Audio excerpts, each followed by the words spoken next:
Hello, everyone. My team and I had to pick a topic from a current event to present a presentation over this topic, and we decided to choose SNAP benefits and fixing the SNAP system, a path to better food security. Next slide, please. Inadequate SNAP benefit amounts are a major issue, as studies show they often don't cover the cost of a healthy diet, falling short of the actual price of food, especially modest meals, and failing to keep pace with inflation. Reasons for inadequacy include the thrifty food plans, unrealistic assumptions, lack of full accounting for housing costs, and the gap between benefit increases and rising food prices, leaving many families food insecure despite receiving aid. Reliance on the thrifty food plan. The TFP used to calculate benefits is criticized for being too low and assuming people have time, facilities, and transportation to prepare meals from scratch, which isn't always true. Inadequate adjustments for food price inflation. SNAP benefits, updated annually, often lag behind actual food price increases, meaning benefits by less over time. Benefits fall short of need. Supplemental nutrition assistance program benefits often fall short of what's needed for a healthy diet, with studies showing benefits don't cover the actual cost of low income meals in most US counties, even with recent increases, leading to food insecurity for many families, especially later in the month. Benefits are not geographically adjusted, meaning benefits fall short of covering basic food costs more significantly in places with higher prices, disproportionately affecting urban and some rural counties with high food costs. While Alaska and Hawaii have higher benefits due to presumed higher costs, the standard benefit doesn't account for significant local price variations, leading to greater food insecurity in high cost regions. Significant non-food expenses. These are basic needs SNAP doesn't cover, forcing families to spend their limited food money on them, creating a bigger gap. SNAP frees up money for rent and bills, but when essential non-food items like diapers, medicine, cleaning supplies aren't covered, families struggle to cover everything. Next slide, please. Outdated calculation methods. Key issues include outdated cost assumptions, ignoring modern dietary guidance, and underestimating the time and cost for preparing healthy meals, particularly for families with varying needs like teenagers or those with restrictions. Fixed cost basis. For decades, the USDA used a formula based on the TFP to set SNAP benefit amounts. The TFP was designed in 1961 and was based on a substance level diet that assumed people had significant time to buy ingredients in bulk and prepare all meals from scratch. Experts widely criticize these assumptions as unrealistic for modern life. And of course, unrealistic assumption, it assumes households have unlimited time to shop for the cheapest items and prepare complex meals, which isn't always feasible.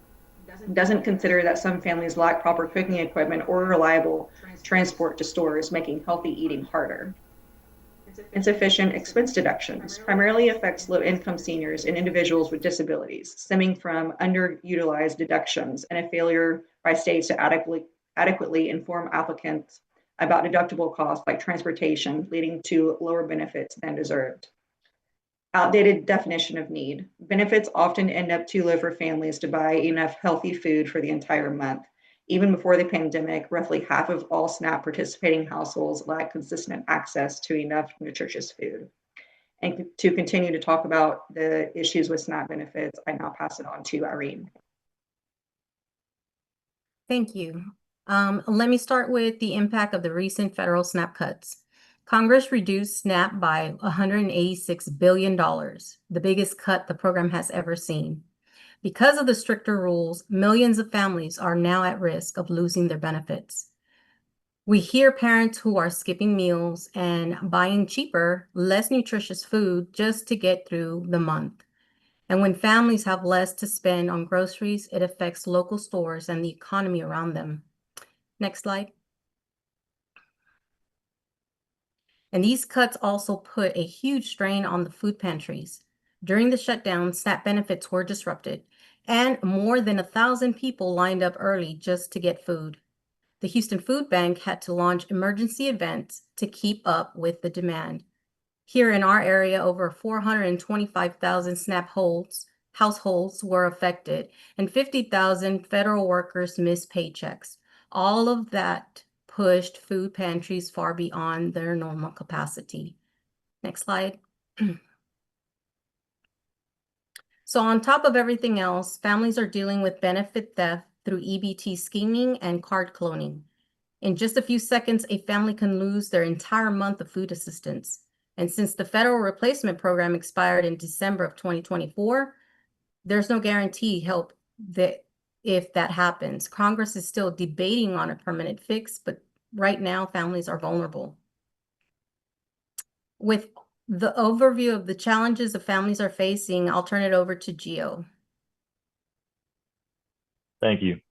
So one way to strengthen SNAP is by making the process easier for families. Simplifying the application, offering flexible interview times, and sending text reminders all help prevent people from losing benefits. These small changes have been proven to increase enrollment and improve food security. Next slide, please. But we also need benefits that match real food costs. Raising monthly SNAP amounts and expanding programs like Double Up, Food Bucks help families buy healthier food. Research shows these incentives increase fruit and vegetable purchases by 26%, and they support local grocery stores and farmers. Next slide, please. Finally, families need protection from benefit theft. Skimming and card cloning can wipe out a month of food instantly. Stronger solutions include permanently replacing stolen benefits, updating EBT cards with chip or tap technology, while also adding purchase alerts and allowing card lock options. And with these solutions in mind, I'd like to pass it over to Anthony. Thank you. These solutions focus on improving how SNAP benefits are calculated, so they reflect real household costs today. Updating the Thrifty Food Plan assumptions and using current spending data makes the baseline more accurate. Indexing benefits to food inflation protects purchasing power over time. Increasing minimum and maximum allotments helps address both small and large household needs. Adjusting for regional cost differences and expanding deductions, such as housing and utilities. This makes benefits amounts better match what these families actually need and can actually afford. These solutions focus on keeping the system current and more accountable. Shifting to dynamic cost modeling and using regional price updates helps the formula track real market conditions instead of relying on just outdated averages. Regular annual reviews and audits strengthen oversight and reduce errors over time. Overall, these changes help improve consistency, fairness across different locations all over the United States, and the reliability of these benefits for eligible households. These works cited list the sources we use to support the data and recommendations in this presentation, including government resources, policy research, all formatted with our access dates. Since this is a recorded presentation, any questions can be sent afterward at a later date and we will follow up. Thank you very much.